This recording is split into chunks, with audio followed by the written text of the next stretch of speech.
आवाज आई और उसके बाद वहां उस गाड़ी को आग लग गई, जिसमें 4 जो श्रद्धालु थे जो मां के दरबार में आए थे, उनकी डेथ हुई थी। उनकी जान चली गई थी। और वहां जो प्रत्यक्षदर्शी थे या जो यात्री उस बस में थे, उनका ये कहना था कि एक धमाके जैसी आवाज आई है जी। लेकिन चूंकि यहाँ वो तेल की टैंकी होती है, डीजल ऑयल टैंकी उस बस की थी, उनके आसपास आग थी, तो इस प्रकार का शक था कि शायद कहीं कोई आग की घटना ना हो। लेकिन शक ये भी था कि जिस प्रकार से धमाके की आवाज आई, उसके बाद जब एनआईए ने जांच की है जी, तो ऐसी जानकारी प्राप्त हो रही है कि ये धमाका था और स्टिकी बम का प्रयोग किया गया था। ये बहुत ही एक प्रकार से मैं कहूंगा कि एक सीरियस चिंताजनक बात है। बिल्कुल चिंताजनक बात है। और वैसे भी हम जानते हैं कि किस तरीके से एक और जो जानकारी मिल रही है वो ये कि आतंकी संगठन जेके फ्रीडम का इसमें हाथ हो सकता है। एनआईए की जांच में आतंकी हमले का शक जताया जा रहा है। आतंकी संगठन जेके फ्रीडम फाइटर्स ने इसकी जिम्मेदारी ले ली है। जी हां, हम कटरा बस हादसे की बात कर रहे हैं जिसमें अचानक से आग लगी थी। और आपको ये भी बता दें कि 4 लोगों की इस हादसे में मौत हुई थी, 20 अन्य जो यात्री थे बुरी तरह से वो घायल हुए थे। सुनील जी भट्ट इस तमाम जानकारी के साथ हमारे साथ जुड़ गए हैं। सुनील जी, और क्या जानकारी मिल पाई है? ये एक बड़ा इशारा करता है आतंकी घटना की तरफ, क्योंकि जिम्मेदारी ले ली गई है अब आतंकी संगठन की तरफ से। सुनील जी भट्ट, सुन पा रहे हैं आप मुझे? जी, जो हादसे की जांच चल रही है उसमें अब माना जा रहा है कि आतंकी एंगल भी सामने आ रहा है। आज कटरा में एनआईए की टीम गई, उसने इस जली हुई बस का जायजा लिया और जो अब जो सूचना सामने आ रही है कि ऐसा अंदेशा लगाया जा रहा है कि इसमें एक आतंकी एंगल है।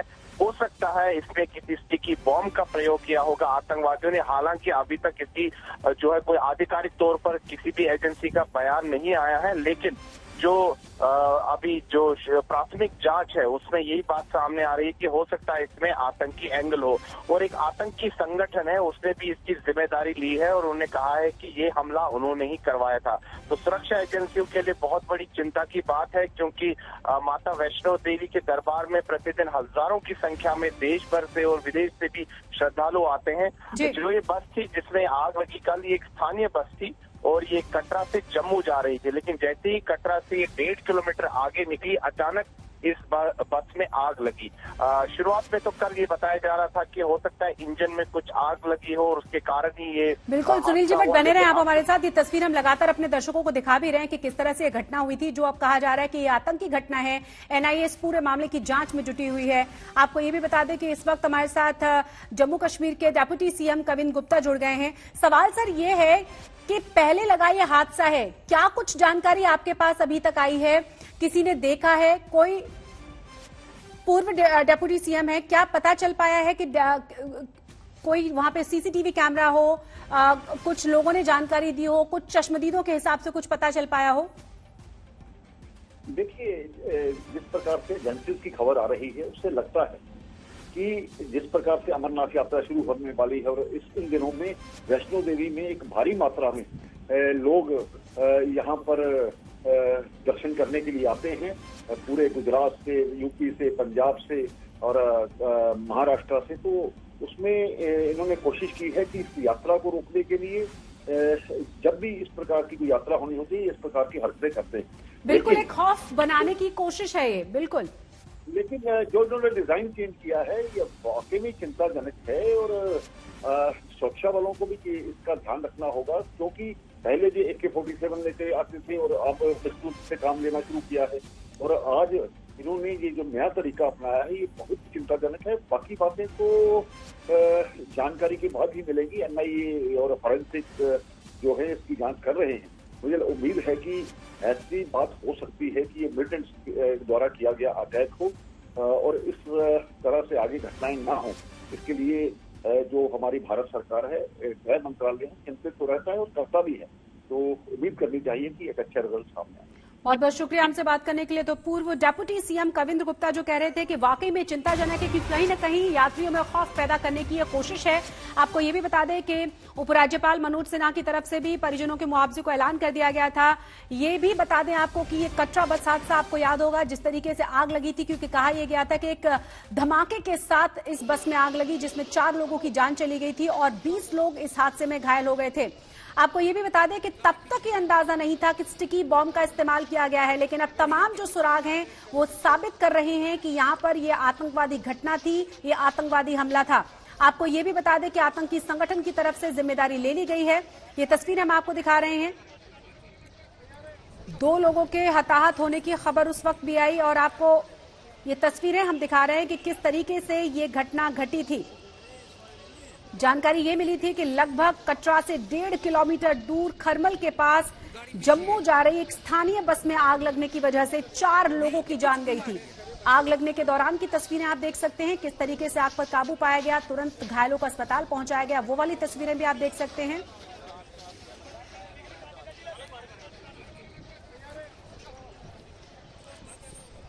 तो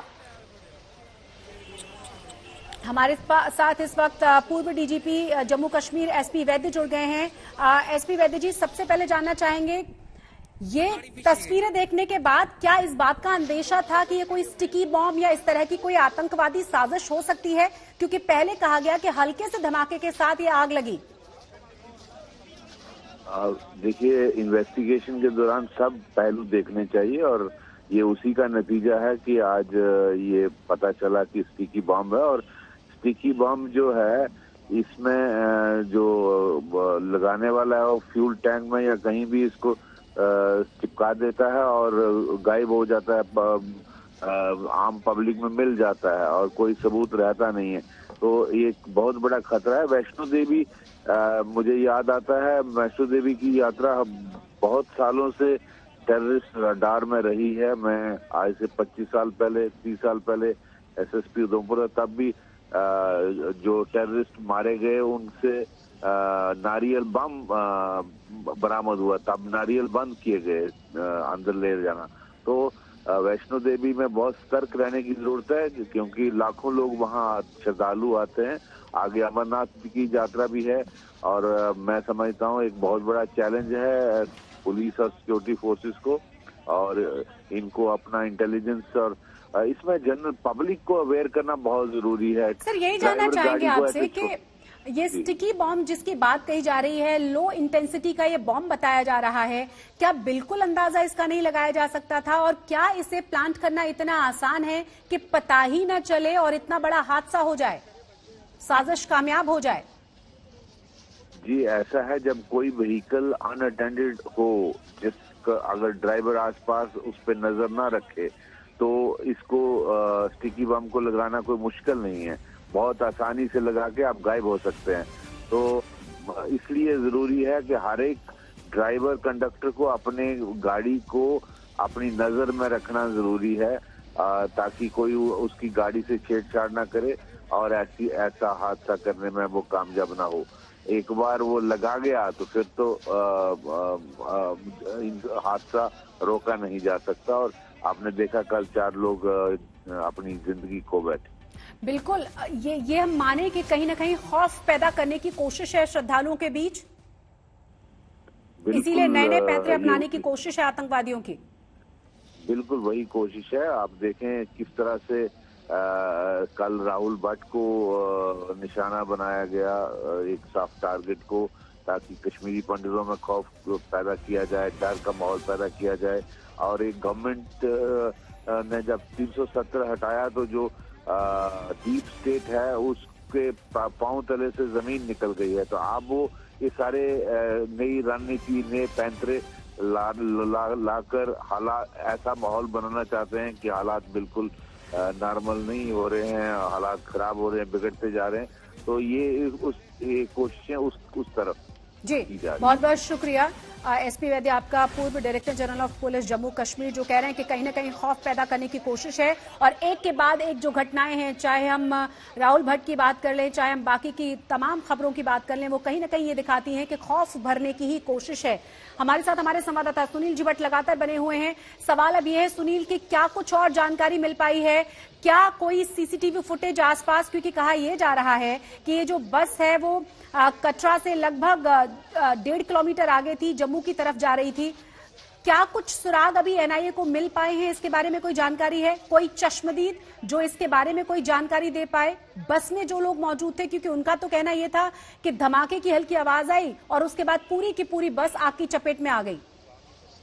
जी बिल्कुल शशि, दरअसल जब ये कल खबर सामने आई तो शुरुआत में तो ये कहा गया कि इंजन में आग लगी थी और उसके कारण ही ये बस झुलस गई।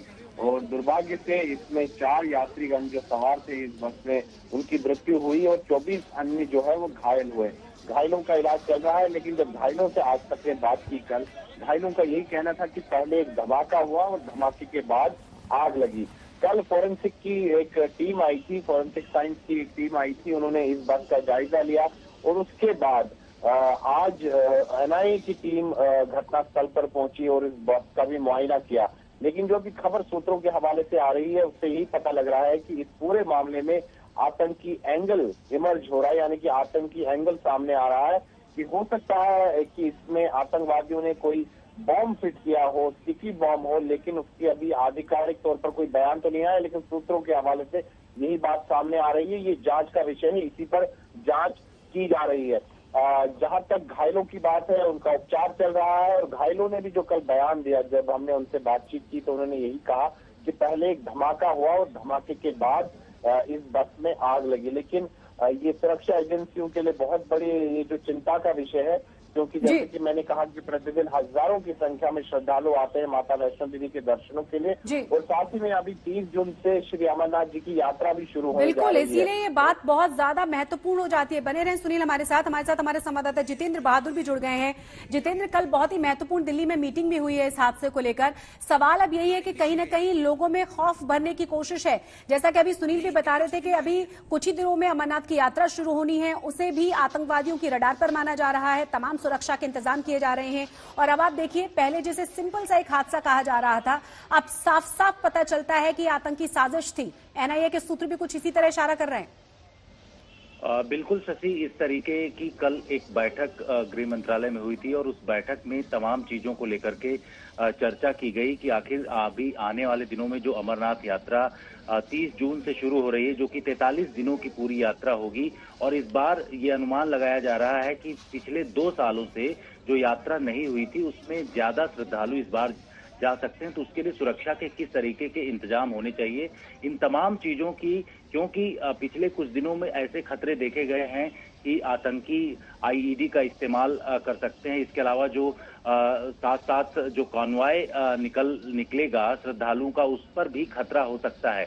तो इस बात को लेकर के बैठक में चर्चा की गई और केंद्रीय गृह सचिव ने जो खुफिया विभाग के अधिकारी हैं, इसके अलावा जो सीआरपीएफ बीएसएफ के डीजी हैं, उन लोगों से चर्चा की गई। जहां तक बस के में स्टिकी बम की बात की जाए तो उसको लेकर के एनआईए ने अभी इस पर आधिकारिक तौर पर कुछ नहीं कहा है, लेकिन जिस तरीके के सबूत दिखाई पड़ रहे हैं और दूसरी एजेंसियां जो इसमें जांच करने में लगी हुई हैं, एफएसएल की टीम जो वहां पर गई थी, उन तमाम चीजों से ये पता चल रहा है कि इसमें स्टिकी बम जैसी चीजें हो सकती हैं। इसीलिए बहुत ज्यादा मुश्किलें बढ़ जाती है जितेंद्र, क्योंकि स्टिकी बम की बात कर लें, ड्रोन से हमले की बात कर लें, कहीं ना कहीं जो टेक्नोलॉजी है वो आतंकवादी भी इस्तेमाल कर रहे हैं और वो और ज्यादा बड़ी चुनौतियां हैं हमारी सुरक्षा एजेंसियों के लिए, क्योंकि इस हादसे की भी आतंकवादी संगठन की तरफ से जिम्मेदारी ली जा चुकी है।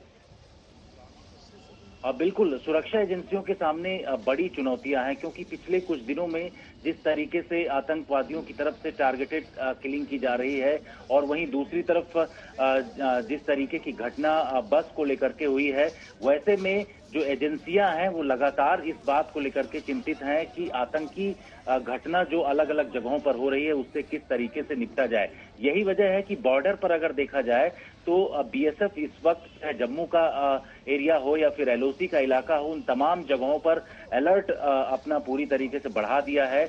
वहीं अलग अलग जगहों पर ऑपरेशन घाटी के अंदर भी किए जा रहे हैं और आतंकवादियों के खिलाफ बड़े एक्शन जितेंद्र बने रहे आप हमारे साथ। इस वक्त बड़ी और अहम खबर हम अपने दर्शकों को बता दें, आपको बता दें कि जेके फ्रीडम फाइटर्स ने इस हमले की जिम्मेदारी ली है जितेंद्र, और हम दिखा भी रहे हैं जो लेटर जारी किया गया है जेके फ्रीडम फाइटर्स की तरफ से। आपको ये भी बता दें कि आज तक इसकी पुष्टि नहीं करता है, लेकिन जो जानकारी मिल रही है वो ये कि इस हमले की और इस घटना की जिम्मेदारी जेके फ्रीडम फाइटर्स की तरफ से ले ली गई है। साथ ही साथ उनकी तरफ से एक लेटर भी जारी कर दिया गया है। हालांकि इसकी पुष्टि आज तक नहीं करता है जो हम आपको दिखा रहे हैं, लेकिन सबूत और तमाम सुराग ये कहते हैं कि आतंकवादी घटना थी और इसमें स्टिकी बॉम्ब का इस्तेमाल किया गया था, जिसमें 4 लोगों की चली गई थी जान और 20 से ज्यादा लोग इस बस हादसे में झुलस गए थे।